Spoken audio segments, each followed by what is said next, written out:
네, 사드 발사대 보고 누락에 대한 청와대 진상조사가 전광석화로 진행되면서 조사 대상이 어디까지 확대될지 주목되고 있습니다. 내일은 김상조 공정거래위원장 청문회가 열립니다. 대담을 잠깐 나눠보겠습니다. 유용화 YTN 객관 해설위원, 최창렬 용인대 교수, 신인균 자주국방네트워크 대표 세 분 모셨습니다. 안녕하십니까? 네, 안녕하세요. 자, 지금 청와대가 사드 발사대 반입 이후에 보고 누락과 관련해서 진상조사를 진행하고 있어요. 오늘도 지금 결과가 지금 앞서서 이제 나온다고 했는데 조금씩 지금 미뤄지고 있고 임박한 것 같습니다. 네. 지금까지 파악된 사드 보고 누락과 관련한 그 내용은 어떻게 지금 이해할 수 있겠습니까? 이제 국군 통수권자 아니겠습니까, 대통령이. 그리고 지금 그 인수위원회가 없이 바로 출범하다 보니까 이제 그 후에 국정기획위원회가 생겼죠. 거기에다가 당연히 이제 보고를 해야 되고 또 국가안보실장이 지금은 임명되어 있는 상태입니다. 국방장관 없지만 새 정부 국방장관 아직 임명 안 됐지만 그러면 국가안보실장 또는 국정기획위원회에 여러 가지 현안들을 보고를 해야 되는데 그 보고를 하는 과정에서 국방부의 WMD과라는 그 부서가 있습니다. 과장은 대령이고요. 그 부서에서 사드 관련한 여러 가지 보고서를 작성을 했다가 최초에는 사드 발사대 2개가 성주골프장에 지금 배치가 돼 있고 그리고 4개는 발사대 4개는 지금 모처에 보관 중이다라고 하는 것을 적었다가 그것을 검토 과정에서 이건 빼자라고 해서 뺀 정황이 청와대에 포착이 된 것이죠. 그래서 보고를 했다 안 했다가 중요한 것이 아니고 사실은 왜 중간에 뺐냐 이러한 것이 지금 더 중요한 그런 상황이 됐습니다. 지금까지 드러난 내용을 보면은 보고 누락은 사실로 드러나는 것 같아요. 네, 사실입니다. 근데 이제 그 계속해서 이 사드 배치 문제가 지금 청와대라든가 여당에서 문제 삼는 것은 왜 비밀리에 자꾸만 이걸 했냐라는 것이죠. 좀 공개하고 투명하게 했어야 되는데 특히 미국의 전략적 무기이긴 하지만 굉장히 민감한 현안인데 특히 이제 그 부분이 이제 김관진 전 실장이 사실상 핵심 라인을 통해서만 가동했었다. 군의 주요 책임자라든가 아니면은 관계자들도 몰랐게 했다. 그래서 결국은 김관진 전 실장에 대한 청와대의 조사가 아마 이루어진 걸로 알고 있습니다. 그래서 사드 배치 부분에 대한 공개성, 왜 이거 비밀리 했느냐, 이 부분들, 이 문제에 대해서 아마 청와대라든가 여권에 상당히 중요하게 관심을 갖고 있는 것으로 여겨집니다. 최 교수님 어떻게 보고 계십니까? 지금 이제 이 보고를 언제 했느냐, 그리고 보고의 그 내용을 가지고 문제 삼는 건데 이 문제의 본질은 사드 배치의 절차에 있다고 봅니다. 지난 대선 때도 사드 문제는 새 정권이 들어서면은 검토를 추후에 해야 된다라는 게 문재인 대통령의 입장이었잖아요. 대선 후보 시절에. 그리고 또 지난 그 해에도 말이죠. 주한미군 사령관은 이제 올해로 한 사람은 7월 내지 9월 정도에 사드가 배치된다라고 이런 입장을 밝혔는데 의외로 굉장히 빨리 진행됐단 말이죠. 그리고 박근혜 전 대통령이 탄핵된 이후에 김관진 전 안보실장이 미국에 또 건너가서 이런 여러 가지 상의를 했고 말이죠. 바로 이러한 것들이 너무 왜 이렇게 대선을 앞두고 빨리 진행됐느냐라는 의혹이 제기되는 것이고 또 하나는 이번에 지난 4월 달에 그 사드가 또 새벽에 이렇게 거의 기습적으로 들어오고 이랬잖아요. 그런 부분들에 대한 문제 제기라고 봐야 됩니다, 사실. 지금 사드 문제가 이제 보고가 누락됐다고 합니다만 이 지금 몇 개 그걸 보면요. 잠깐 설명을 하면 5월 25일 날 업무보고를 국가기획자문위원회 했어요, 국방부가. 근데 그때 이제 사드 4개, 4기가 이제 그 누락된 게 나왔고, 그 다음날 바로 5월 26일 날이죠. 그때 또 안보실장에게, 정의용 안보실장이에요. 정의용 안보실장은 5월 21일 날 취임했으니까 국방부가 업무보고할 때도 빠져 있었고, 그런데 이제 27일 날 안보실장이 이거에 대해서 안보 1차장에게 확인을 해보니까 이미 들어와 있다라고 된 거예요. 그래서 안보실장이 5월 28일 날 또 국방부 장관에게 4기가 반입됐다면서요? 라고 물어보니까 이에 대해서 국방부 장관이 그런 게 있습니까? 라고 얘기했다는 거거든요. 그렇다면 이건 분명히 문제가 있는 거죠. 바로 이런 부분들 때문에 고의로 누락한 것이 아닌가라는 문제가 제기되는 거라고 봅니다. 아무튼 중요한 건 사드 배치에 대해서 상당히 미묘한 문제들이 전 정권과 이번 정권과의 그 어떤 그 상당히 생각의 차이 이런 것들이 드러나는 것이 본질이다 이렇게 봅니다. 저기 이제 방금 그 교수님 말씀하신 것 중에서 한민구 장관과 국가안보실장 간의 그 점심 식사 중에서 나온 대화 그 중에서 이제 한민구 장관이 그런 게 있습니까? 라고 물어봤다는 데 대해서 우리 국민들께서 어떻게 그럴 수가 있을까라고 생각을 하실 수가 있어요. 제가 사실은 그 군인들하고 대화를 많이 나눠보는 사람 아닙니까? 군인들에게 뭔가 질문을 이렇게 했을 경우에 4기가 추가로 반입이 됐다면서요? 그러니까 그렇죠. 그런 게 있습니까? 그런 질문뿐만 아니고 어떠한 질문을 했을 때 예. 군인들의 특성이 보안상 말을 하기 곤란한 내용들이 있지 않겠습니까? 예. 그러면은 이건 보안입니다라고 말하지 않고 잘 모르는 것처럼 이야기를 해요. 예. 그러면 군인들하고 이렇게 대화를 나누는 것이 경력이 좀 얼마 안 됐을 때 경우에는 마치 그 사람이 진짜 모르는 것으로 착각하게 됩니다. 예. 어떻게 군인이 이런 걸 모를 수가 있어? 이 정도 계급이 그걸 모를 수가 있단 말인가? 라고 착각을 하게 돼요. 그런데 정말 능청스럽게 이야기를 합니다. 예. 따라서 한민구 장관도 예. 국가안보실장에게 그런 게 있습니까? 라고 물어봤던 것은 답을 해주기 싫었던 것이죠. 그러나 저는 그것은 잘못되었다라고 생각하는 것이 예. 국가안보실장은 보안이든 아니든 다 이야기를 해줘야 되는 것입니다. 예. 왜냐하면 외교, 국방, 통일 이 안보 분야를 통괄하는 자리에 있는 것이고 일반 민간인하고 대화하는 자리가 아니지 않습니까? 일반 민간인이 아니죠. 예. 그러니까 당연히 모든 것을 이야기를 해줘야 되고 특히나 이 사드 분야는 지난 대선의 태풍이 해결했지 않습니까? 그런 부분에 있어서는 아주 명백하게 클리어하게 이야기를 해줬어야 되는데 예. 평소에 곤란한 질문을 들었을 때 답하는 그런 스타일대로 조금 뭉개는 그런 답을 했다는 것은 저는 상대가 국가안보실장인데 그런 대답을 했다는 것은 저는 좀 이해가 안 되는 장면이다 생각합니다. 예. 지금 오늘 청와대에서 나오는 얘기를 이제 보면은 사드 배치 전반에 대한 조사는 아니고 보고 누락에 초점을 맞추고 있다 이제 이런 얘기가 나오고 있어요. 네. 그리고 지금 한민구 장관하고 김관진 전 실장에 대한 조사를 어제까지 마무리했고 앞으로도 이제 조사 대상을 좀 넓힐 것이다 이런 얘기가 나오고 있는데요. 네. 앞으로 어떤 사람들이 추가로 더 조사를 받을 것 같습니까? 일단 그 김관진 안보실장 같은 경우는 교체된 지가 이제 며칠 됐기 때문에 예. 지금 이 보고 누락과 직접적인 관련이 있는지는 뭐 저로서는 알 바 없습니다만 조금 관계가 조금 확률이 좀 떨어지는 것 같고. 그러면 아직도 이제 한민구 국방부 장관이 국방부 장관으로 재직 중에 있기 때문에 직접적인 책임은 그쪽에 있을 가능성이 좀 더 크다라고 판단이 되고 아까 제가 이제 WMD과라고 말씀드렸지 않습니까? 예. 그러면 국방부에 이 대량 사상 무기 즉 핵이나 그리고 우리의 미사일 요격 체계 이런 것을 담당하는 WMD과가 있어요.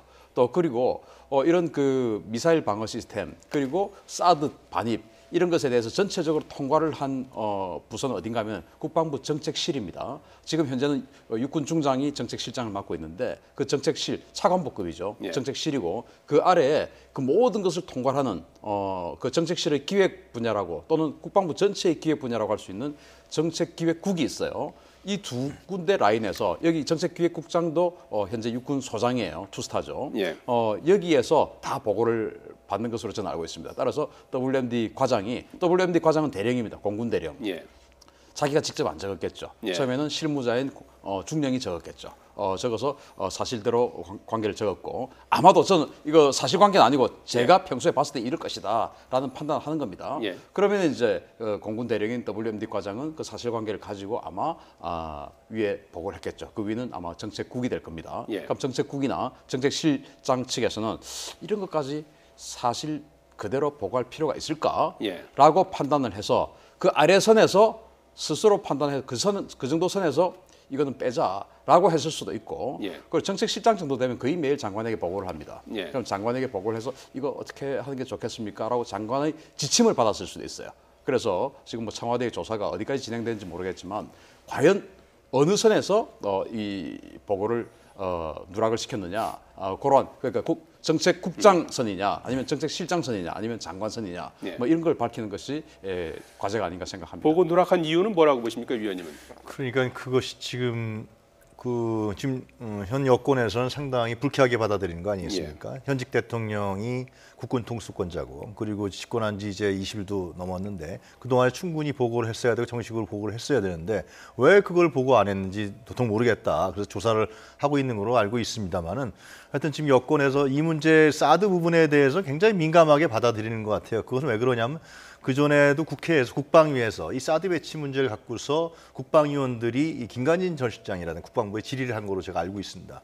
왜 그걸 공개적으로 안 하냐, 투명하게 안 하느냐. 그러다가 이제 결국은 갑자기 전격적으로 이것이 배치되고 또 이제 정치 문제가 되고 외교 문제까지 된 사안인데 결국은 이제 나오는 얘기는 그겁니다. 결국은 이제 사드 뭐 여기 전문가도 계십니다. 사드 부분의 무기라는 육군에서 상당히 선호하는 무기라 그러더라고요. 예. 해군에서는 SM3를 그 전에 선호했었고 김관진 전 실장의 그 라인, 국방부 라인이 있겠죠. 그 예. 라인만이 이걸 알고 있었던 것이 아니냐. 그 외에 다른 군 관계자들이라든가 군 책임자들은 사실상 그 세밀한 내역까지 몰랐다. 그리고 왜 김관진 실장, 전 실장이 그런 라인을 통해서 이 부분들을 집행하고 해왔다. 오랫동안 전격적으로 또 들여왔고 또 뭐 내기에 대한 발사된 내기에 대한 부분도 어떻게 보면 감추려 했던 것이 아니냐. 예. 이런 부분이 있기 때문에 이 문제는 왜 그랬는지라는 부분에 대해서 정확히 규명할 필요가 있고요. 그리고 더 나오는 얘기는 결국 이제 국회에서 이것은 국민의 동의를 받아서 국민의 대의기관인 국회에서 비준과 동의를 밟아서 그 절차를 밟아서 사드를 배치하는 것이 배치를 완료하는 것이 배치한다 그러면은 그런 게 맞지 않느냐 이런 얘기들이 정리되는 것 같습니다. 예. 청와대 사드 진상 조사에 대해서 야당은 뭐 안보 자해 행위다 이렇게 이제 반발하고 있고요. 그리고 이제 일각에서는 또 사드 배치에 찬성하는 여론도 있는 상황인데요. 한편에서는 또 외교적인 파장이 일어나고 있는 상황이어서 이거를 이제 앞으로 청와대가 좀 로우키 신중한 그 접근으로 이제 방향을 바꾸는 게 아니냐 이런 해석이 나왔어요. 뭐 신중해야죠, 당연히 신중해야 되는데 저는 안보 자해 행위라는 말에는 좀 동의하기가 어렵다라고 생각하는 게 국민들이 이걸 알아야죠. 지금 문재인 대통령도 그렇고 지금 정부도 한미 간에 합의된 이 사드 배치를 되돌리겠다라는 건 전혀 아니잖아요. 이런 입장 분명히 밝히고 있단 말이죠. 그러나 분명한 것은 계속 얘기가 돼 왔던 겁니다만 사드 배치가 너무 전격적으로 이루어졌고 그 지금 반입 과정도 그리고 또 내기가 들어오는 과정도 그렇고 너무 전격적인 거를 넘어서 사실 기습적인 면도 좀 있단 말이죠. 그래서 이런 부분들에 대한 의혹이라고 말을 하면 좀 과도할지 모르겠으나 분명히 어떤 궁금증이 있는 거잖아요. 예. 이런 점을 밝히는 거는 저는 국민적 관점에서 당연한 거로 봐요. 이런 부분들이 밝혀져야지 사드 배치의 어떤 그 당위성이 더 증대되는 것이고 오히려 한미 동맹이 더 강화된다고 봐야 되죠.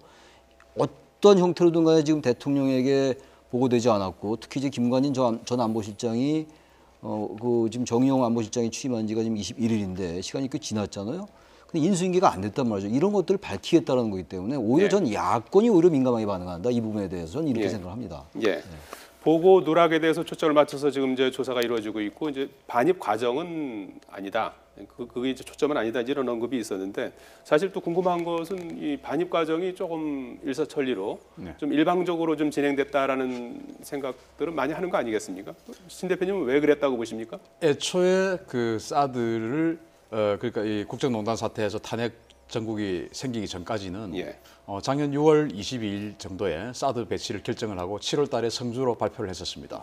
7월 달에 성주로 발표하던 시기쯤에는 어떻게 이야기를 했냐면은 2017년 12월까지 사드를 배치하겠다라고 이야기를 했어요. 그럼 왜 2017년 12월이냐? 바로 2017년 12월에 대선이 이루어지기 때문이죠. 그리고 그것은 정치적인 시간표고 그리고 더 중요한 것은 미국 육군의 이 사드 또 미국 육군이 아니고 미국 전략사령부의 어떤 그 MD 전력이 2017년 12월이 되면 이 사드를 포함해서 이지스함의 SM-3 위성 그리고 어제 그저께 시험했다가 온 GBI 그리고 패트리어트 이 모든 MD 자산이 2017년 12월 1일부로 하나로 통합이 되어서 전체가 다 네트워크 시스템이 돼요.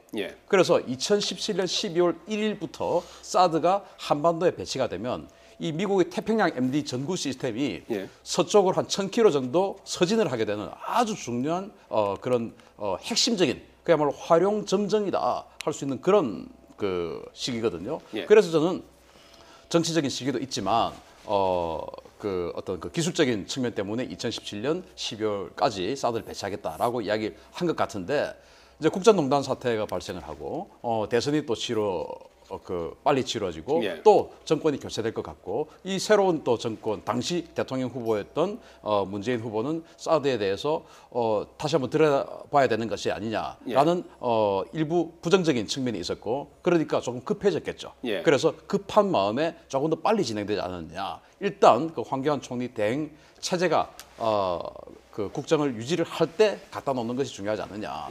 그래서 방금 지금 화면에 계속 나오고 있습니다만은 4월 25일 야간에 부산의 항구를 통해서 들어왔고. 신 대표님이 그때 촬영을 하셨죠? 네, 제가 예. 직접 봤습니다. 예. 우연히 정말 우연히 보게 됐는데 예. 4월 25일 밤 9시 반경에 부산에서 대구 가는 고속도로상에서 제가 봤습니다. 예. 봤는데 그 도로가 바로 부산에 가면 여러 가지 부두가 있어요. 부두가 있는데 그중에 8부두라고 있습니다. 예. 8부두와 바로 10분 만에 연결되는 고속도로예요. 그렇죠. 예. 그 고속도로를 통해서 지금 화면에 나오는 저 사드들이 지나가는 것을 제가 촬영한 것인데 예. 그런 것은 그날 밤에 8부들을 통해서 즉 4월 25일 밤에 8부들을 통해서 저 사드 발사대 4개가 들어왔다라고 저는 보고 그것이 이제 그 다음 날 아침에 성주골프장으로 바로 가진 않고 아마 지금도 캠프 캐롤이라고 하죠. 예. 외관에 지금 보관이 돼 있는 것이 아닌가라고 보는데 그 외관에 4개가 보관이 돼 있다라는 것이 이번에 이제 누락이 된 것이죠. 그 당시에는 사실 비공개로 돼 있던 비공개로 거죠. 예. 이 방송을 통해서 YTN 예. 그 특정 보도를 통해서 일부 다 알게 보도가 되었는데 나왔겠죠. 예. 다만 국방부에서 인정한 적은 없죠. 예, 알겠습니다.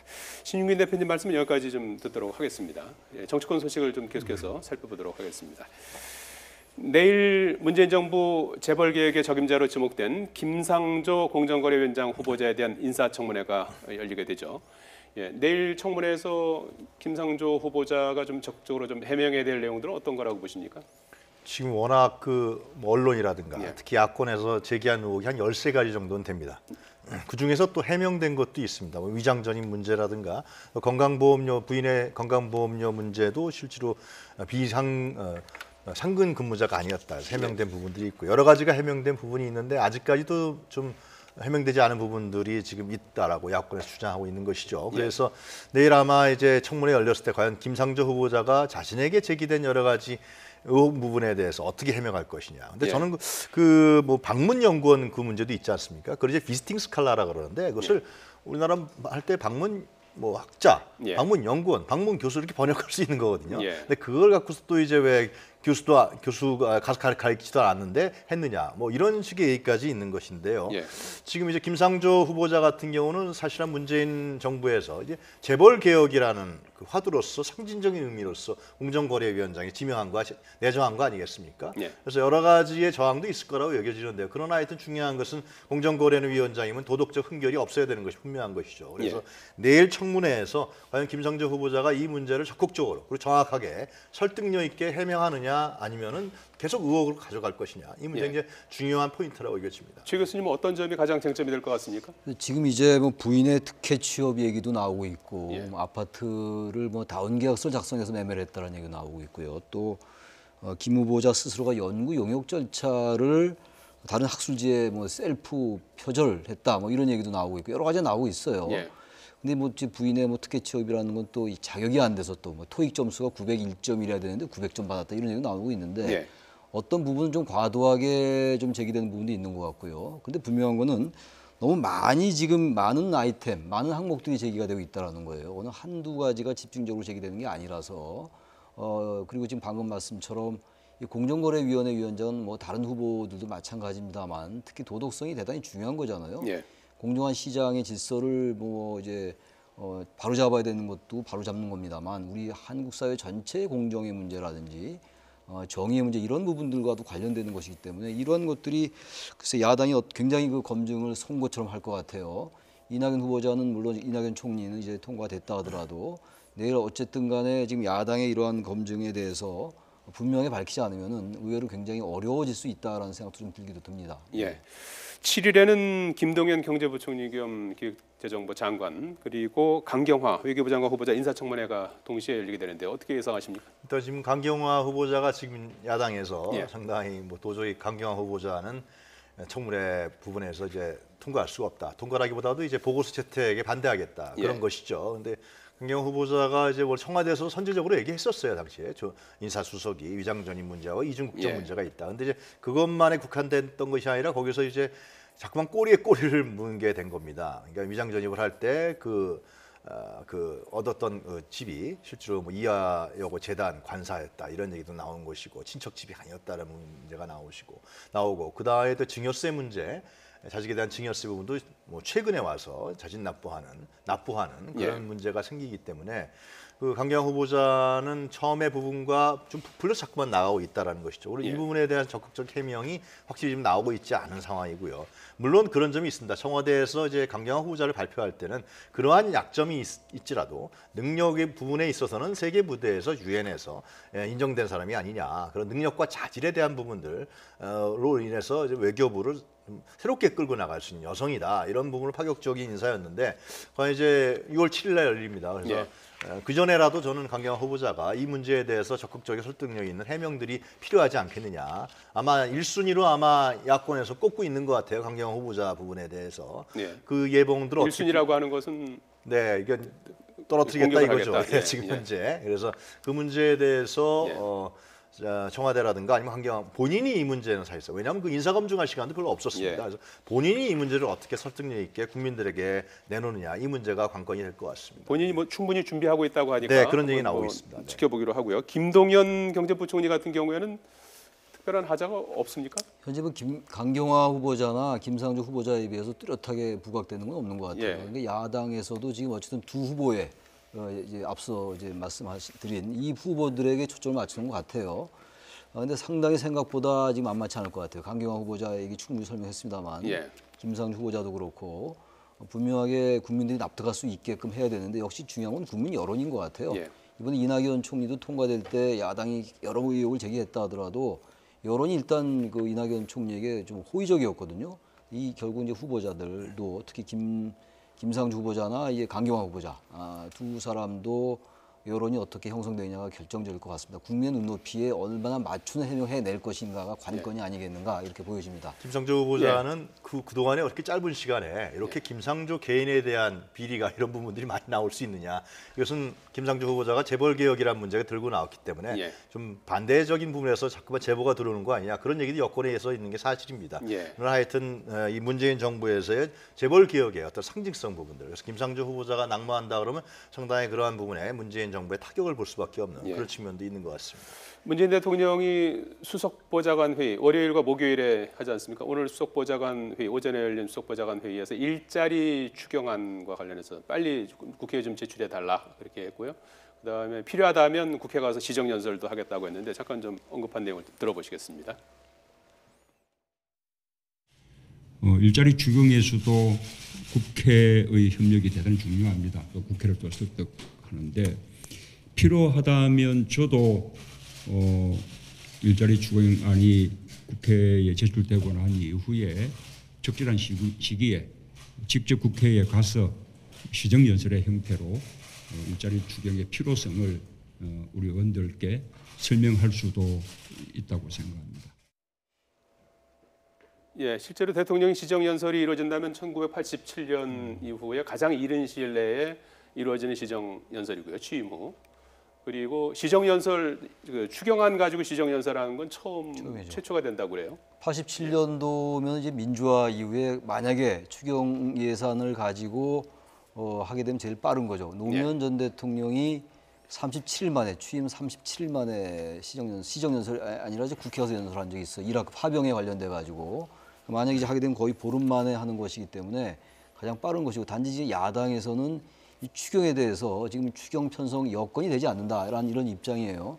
추경에 대해서 여러 가지 이제 그 재정법상 국가재정법상의 여러 가지 그 제한 요건이 있는 거거든요.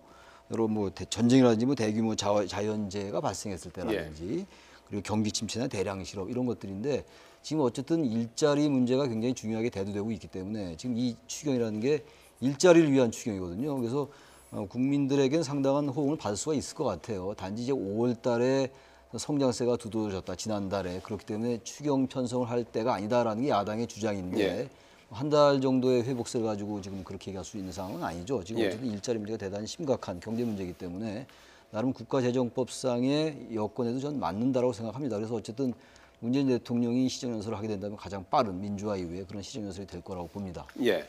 이낙연 국무총리가 오늘 이제 취임 후 처음 이제 국회를 찾았는데요. 국민의당을 먼저 방문했어요. 뭐 자유한국당에서는 방문하겠다 그랬더니 오지 말라고 그렇게 했었죠.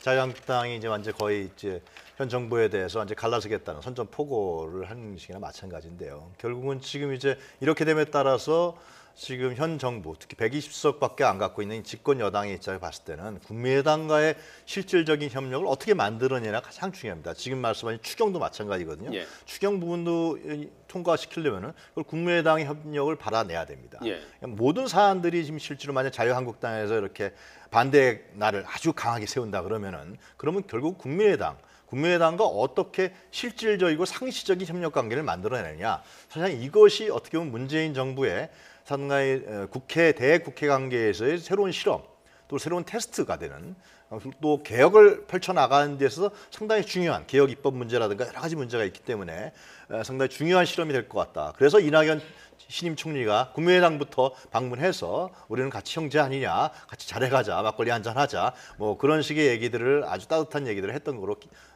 여겨집니다. 네. 조금 전에 말씀하셨듯이 자유한국당은 오늘 이낙연 총리 예방을 거부하고 또 여야정 상설협의체도 뭐 불참하겠다 이렇게 선언을 했어요.